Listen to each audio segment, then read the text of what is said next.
Hallelujah, praise the Lord. आप सबको जय मसीह की। प्रभु आपको आशीष दे, बरकत दे।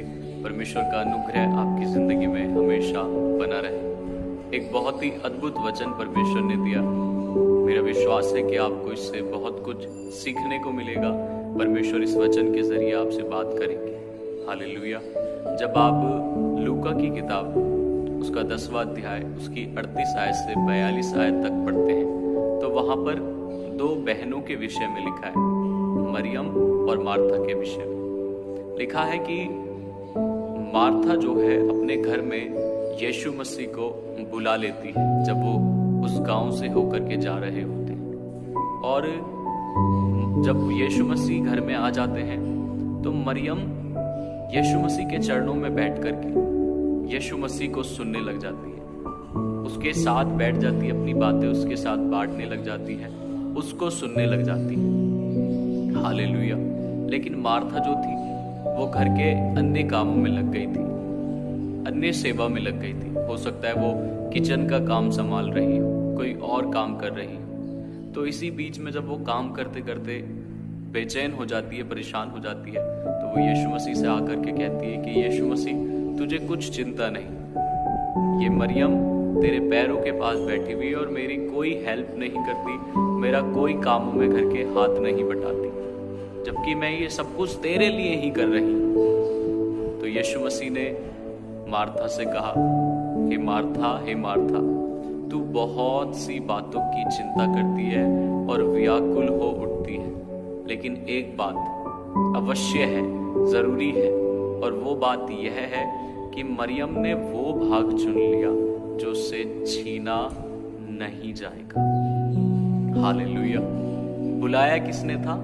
मार्था ने यीशु मसीह को अपने घर में बुलाया था और वो अन्य कामों में लग गई थी। कर वो भी यीशु मसीह की सेवा ही रही थी, लेकिन मरियम ने वो भाग चुना जो उससे कभी भी छीना नहीं गया। हालेलुया।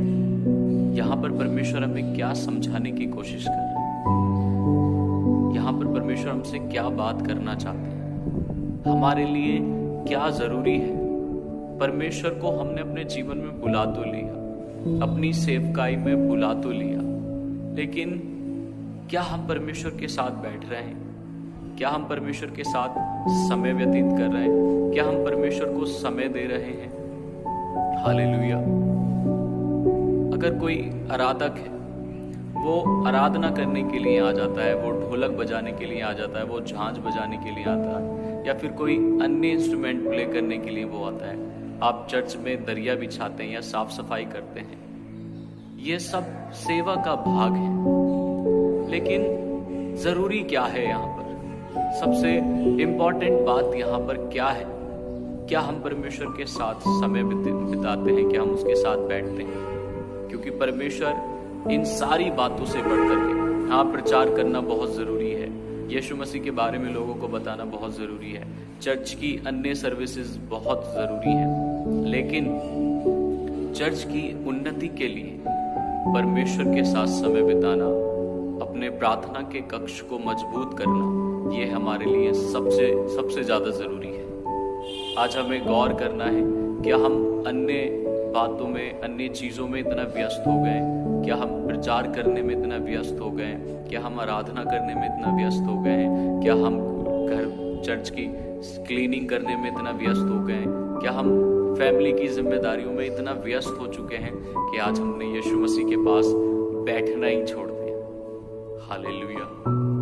मेरे प्रियो, परमेश्वर चाहता है कि हम उसके पास बैठें। सारी चीजें जरूरी हैं, सब सेवाएं जरूरी हैं, लेकिन सबसे उत्तम भाग यह है कि हम परमेश्वर के साथ बैठें, उसके चरणों में समय बिताएं। हालेलुया। सारी चीजें इसी से जुड़ी हुई हैं। हम अपनी लाइफ के हर एक हिस्से में उन्नति कर सकते हैं अगर हम परमेश्वर के साथ बैठना शुरू करें, अर्थात हम प्रार्थना के कक्ष को अपने मजबूत करें। लिखा है मार्था व्याकुल हो गई, इंग्लिश में लिखा है कि वो अन्य सर्विसेज में डिस्ट्रैक्ट हो गई। आज हम भी व्याकुल हो उठते हैं, आज हम भी अन्य सर्विसेज में डिस्ट्रैक्ट हो जाते हैं। हालेलुया। और हमारे अंदर से शांति चली जाती है। क्योंकि हमने शांति के राजकुमार के पास बैठना बंद कर दिया। तो प्रियो, आज परमेश्वर हमें यहाँ पर सिखाना चाहते हैं कि चाहे हम चर्च में गिटार प्ले करते हो, कोई भी इंस्ट्रूमेंट प्ले करते हो, चर्च की सफाई करते हो, घर की जिम्मेदारियां हमारे ऊपर हो, चाहे वो परमेश्वर की तरफ से हैं, लेकिन इन सारी बातों से बढ़कर परमेश्वर ये चाहते हैं मरियम की तरह हम वो भाग चुने जो हमसे कभी भी छीना ना जाएगा, अर्थात हम उसके साथ बैठना ना छोड़े, उसके साथ समय बिताना बंद ना करें। हालेलुया। परमेश्वर के साथ अधिक समय बिताएंगे। प्रभु इस वचन के द्वारा आपसे बात करे, आपको समझाए और ये वचन आपकी जिंदगी में 100 गुना फलों को लेकर